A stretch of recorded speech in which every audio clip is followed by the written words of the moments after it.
Welcome. In this video, we will continue our study of nationalism in the 19th century. We will begin with Great Britain and continue by looking at France.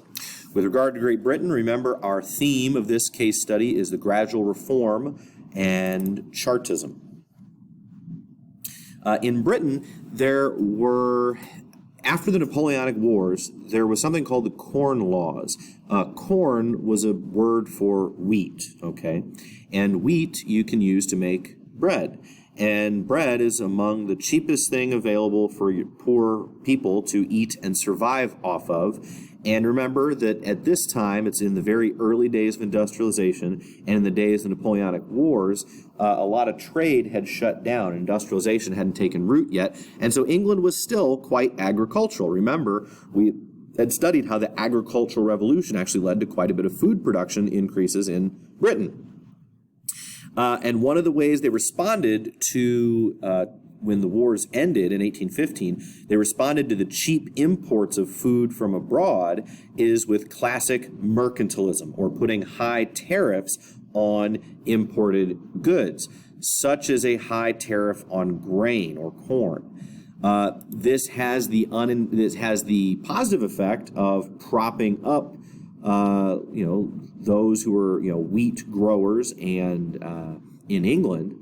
But it has the negative effect of artificially inflating the price of food, of the poorest type of food.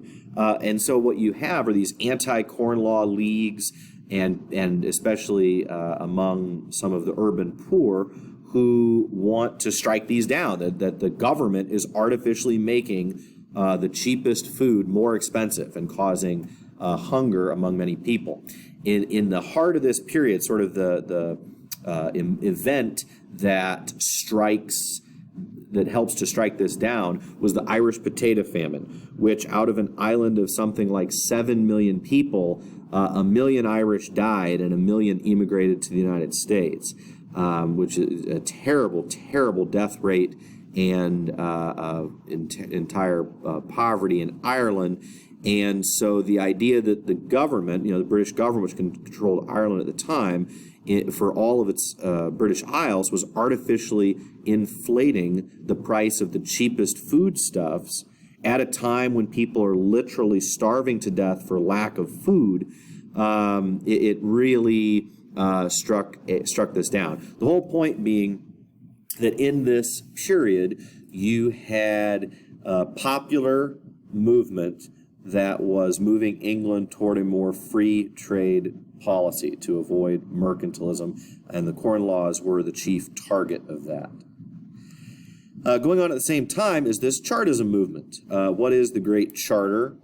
Here were 6 key. Here's a corn law where it says, "Cheap bread, don't you wish you may get it?" And here's a poor man suffering and starving to death, and someone who is benefiting from the tariff is kind of yanking it up and down on a fishing pole, sort of taunting the poor guy who can't afford cheap bread. Here's the Great Charter, a vote for universal male suffrage, secret ballot, no property qualifications, paying members of parliament, balancing out the different districts with equal constituencies, and electing parliament annually. So some of the key provisions of the Great Charter. These were basic things that many agitators and would-be revolutionaries wanted, and the government of England gradually grants these. Rather than provoking obstinate refusal to any type of reform,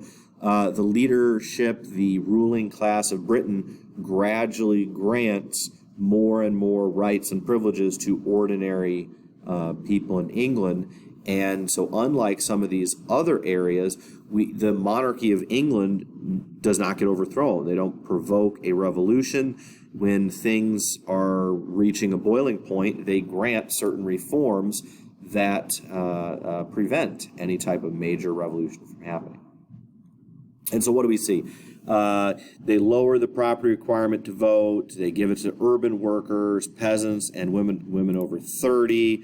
And then eventually universal suffrage, men and women at the same age. And you see this gradual evolution in Britain. Some key leaders that oversee that is Queen Victoria.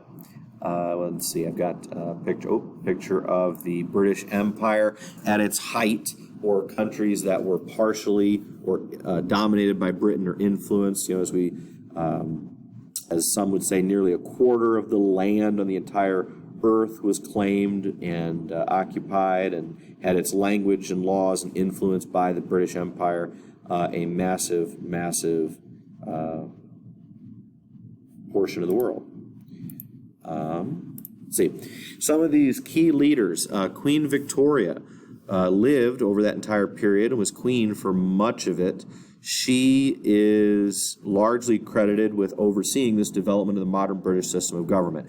At the time when she took rule, the monarchs of Britain were still preeminent when compared to Parliament, but by the time she died in 1901, the monarchy of England was much closer to what we would picture today, where there is a monarch and they have mostly symbolic and ceremonial power, and Parliament and the Prime Minister mainly rule the government. It was known as an ascendant period of the middle class. Oftentimes monarchs in other periods had lots of mistresses and had all sorts of court scandal and rumor.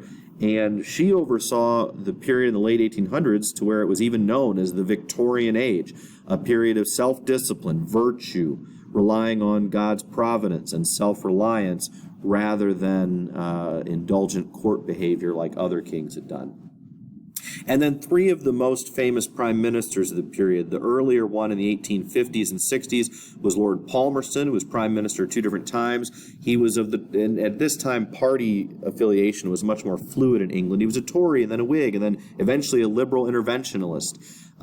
He was instrumental in forming the new Liberal Party in England, and seen as someone who again, initially started by rejecting many of the points of the Great Charter, but gradually conceding many of them. He was also credited with helping to build much of the British Empire by being an interventionist in other countries.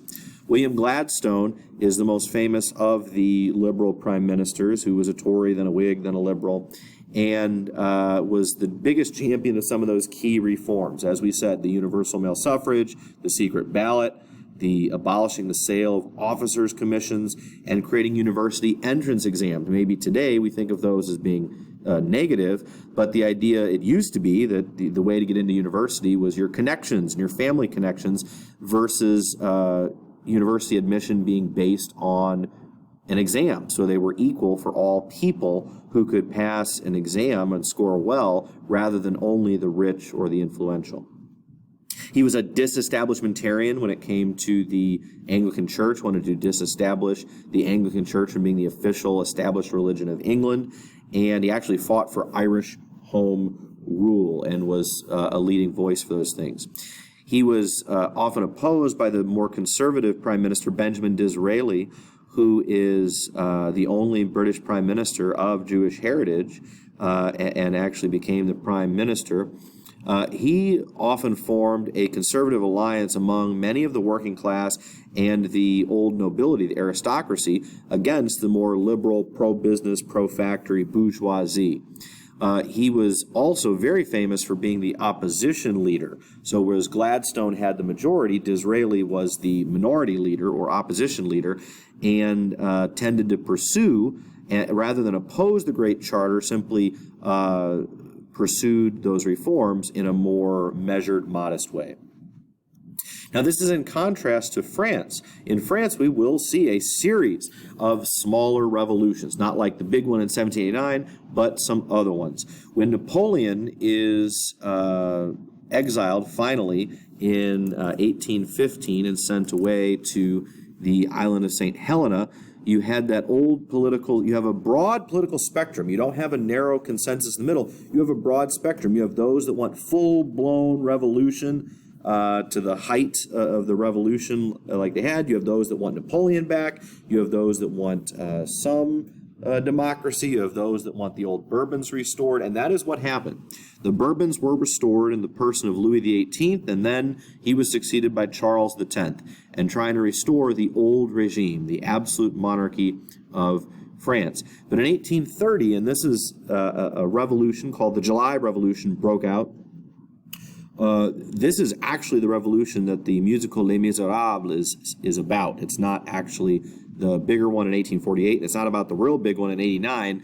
Les Mis is set here in the July Revolution of 1830. And what ends up happening is here's Charles X, kind of looking very much like the old kings, and opposition leaders center around the Duke of Orleans, Louis Philippe, to become the new president, but they end up making him king. And he is known as the bourgeois monarch because, you look at how he's dressed. He would dress in a business suit or military uniform rather than the old regal trappings. Is known as the July monarchy because it was a short-lived July revolution that brought him to power. He was perceived as occupying this juste milieu, or this just middle ground that was to be had in the middle between the Bonapartists, those that supported Napoleon, and the absolute monarchists, but also not going full-blown toward the direction of those that wanted a republic. He was a juste milieu, kind of a king, but not as absolute as the old kings, kind of along the lines of that old Constitution of 1791, more of a limited monarch. And when it came to expanding the right to vote, he had a very famous saying that rather than get rid of the property requirement, rather than saying we're going to lower and let poorer people vote, his response was, enrichissez-vous, enrich yourselves. That if you wish to get the right to vote, pull yourself up by your bootstraps. It's a freer country. Capitalism is increasingly a thing. The Industrial Revolution is increasingly a thing. There are stock markets. There are savings accounts. If you wish to have the right to vote, enrich yourself. Pull yourself up by your bootstraps. And while some people did, that's very difficult for most people to do. But that for a long period of decades, that was considered a reasonable middle ground between expanding the right to vote and giving no access to the vote. The idea is for social movement, to improve yourselves and your own condition. Revolution broke out again in 1848, this time for all sorts of reasons, rather than just opposition to the old absolute monarchy, as was the case in 1830. You had revolution break out all across Europe in 1848, giving rise to the saying, when France sneezes, all of Europe catches cold, and the disease in that instance is revolution. What we will do is pick up with the revolutions of 1848 next time. Thanks for watching.